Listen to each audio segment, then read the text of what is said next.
King Mwanga II, ruling Buganda from 1884 to 1897, grew hostile towards Christianity.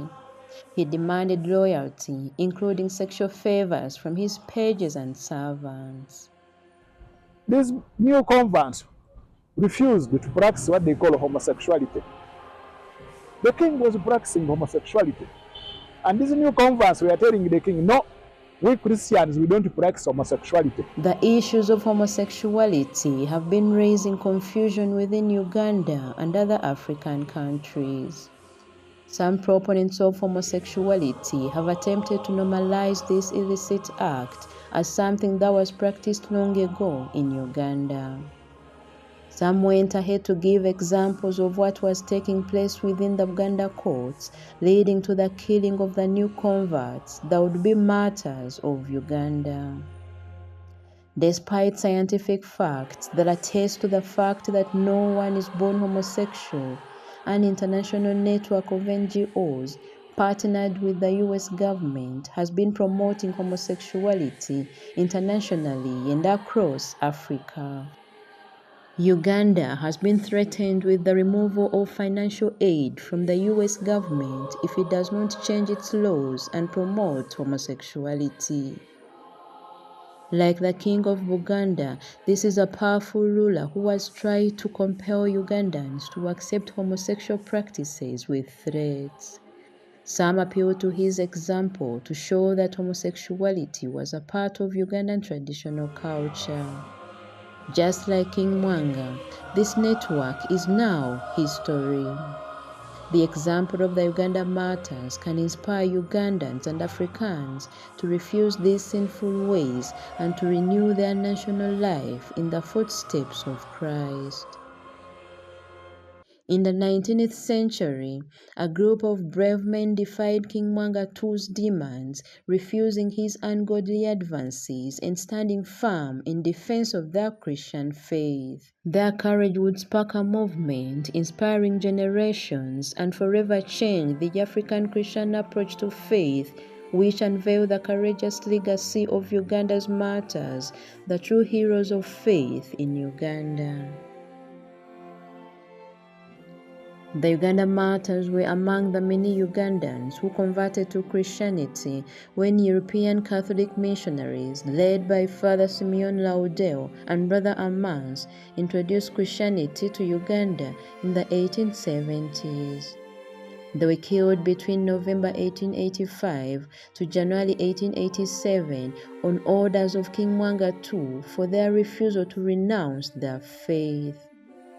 According to Dinkin Sally, the king's ruthless decision was not only political but also personal.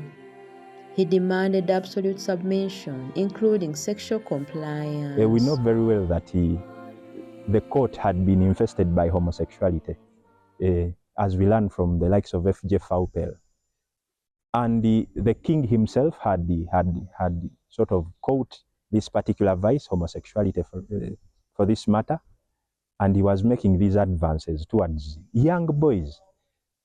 So what surprised me in their life is that even then, still at that young age, with the little knowledge they had received of the faith, they were really resolved not to give in to this.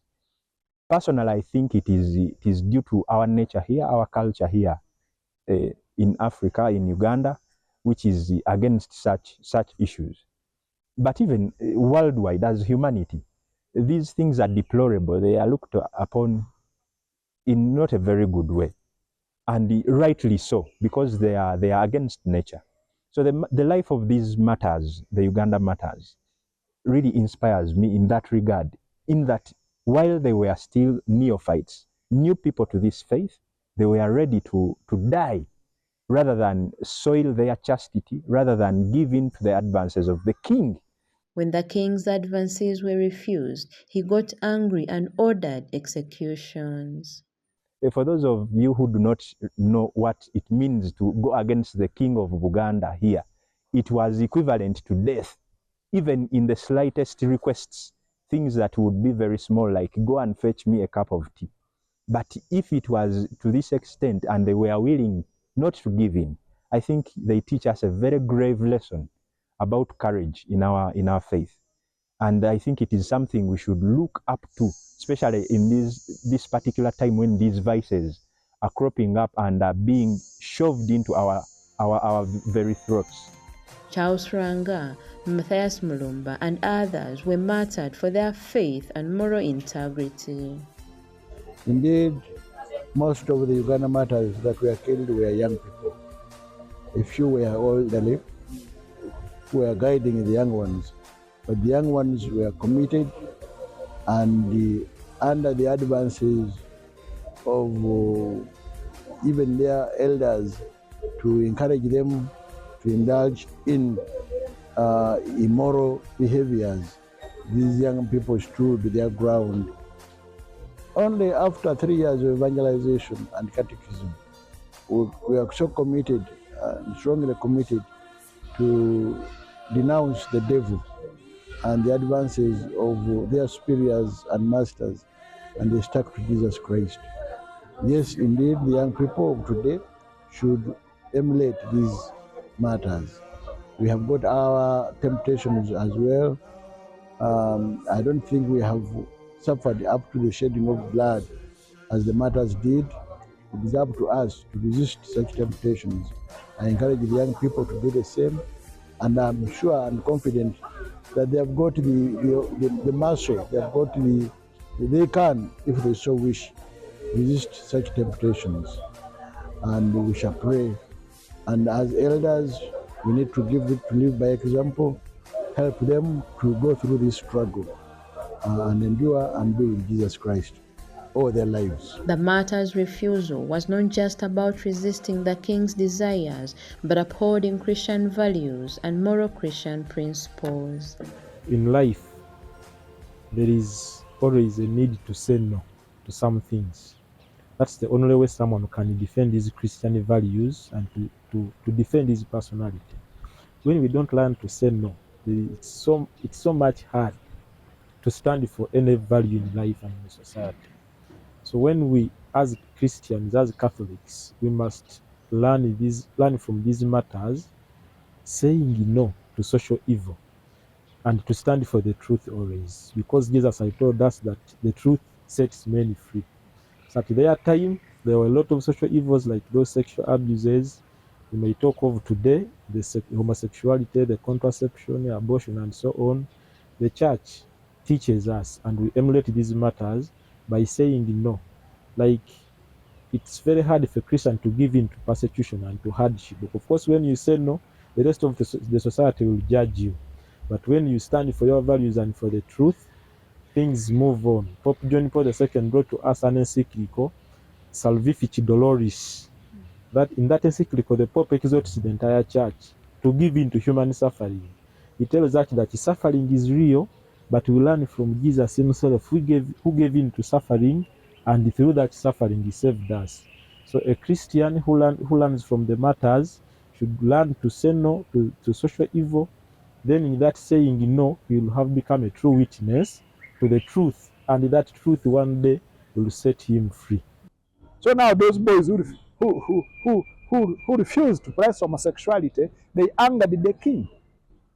Now the king became angry because we are not supposed to reject anything from the king. If a king asks you something, you are supposed to oblige. So now these boys were saying, we Christians, no. We can't do that. We cannot practice homosexuality. So the boy, especially Joseph Mukasabali Kudembe, was telling the new converts, now, if a king tells you to go in such and such a place at such and such a time, don't go. So Joseph Mukasabali Kudembe fought so much to prevent the converts to practice homosexuality with the king. How they make it, how they love God to the extent that they had to give in their lives. Their impact is life. And when we see the current problems that we have, they face them. Then we have issues of immoralities, especially homosexuality. And you find that one of the reasons we hear that these people were also forced into those acts. But they had to stand. They had to confess, and they had to say, no, we are here because of God.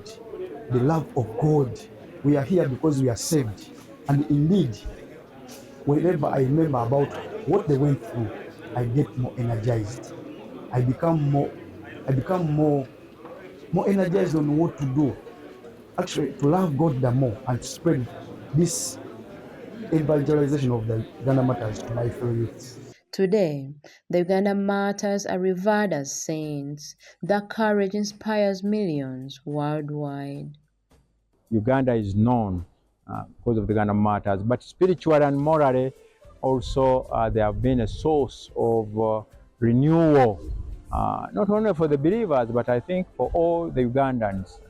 It's not only the Catholics or the Christians who profit from the martyrdom of these martyrs, both the Protestant and the Catholics, but the whole of Uganda. Because when Christians get renewed, inspired and challenged by the lives of the Uganda martyrs, and they behave in a Christian way, then the country is also going to profit from that. So they are really a source of renewal, not only for believers, Christians, but for the whole country, especially these days when we see that morally and spiritually there is a crisis. These young men stood firm, that even at the command of the king, they were able to stand firm by the Catholic faith, and that's one of the reasons why they shed their blood. Some were dismembered, their arms cut off, limbs cut off, and then they were thrown to the dogs, so the dogs to bite them, to lick their wounds. But with all that pain, they were not ready to give up their faith, to give up with the Catholic doctrine. So it's a message for the youth that we need to stand firm in these challenging times, whereby there are many voices against the Catholic teaching, against God's way of doing things, whereby there is promotion of lesbianism, LGBT, transgender, and all that. So we need to stand firm. We are now the martyrs, the current martyrs, that we need to live a life of witness. We witness to the gospel amidst all the challenges, amidst all the negative forces against life and against a continuity of the human life.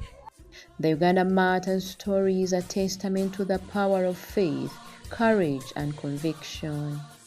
Their legacy continues to inspire, challenging us to stand firm in our beliefs and trust no matter the cost.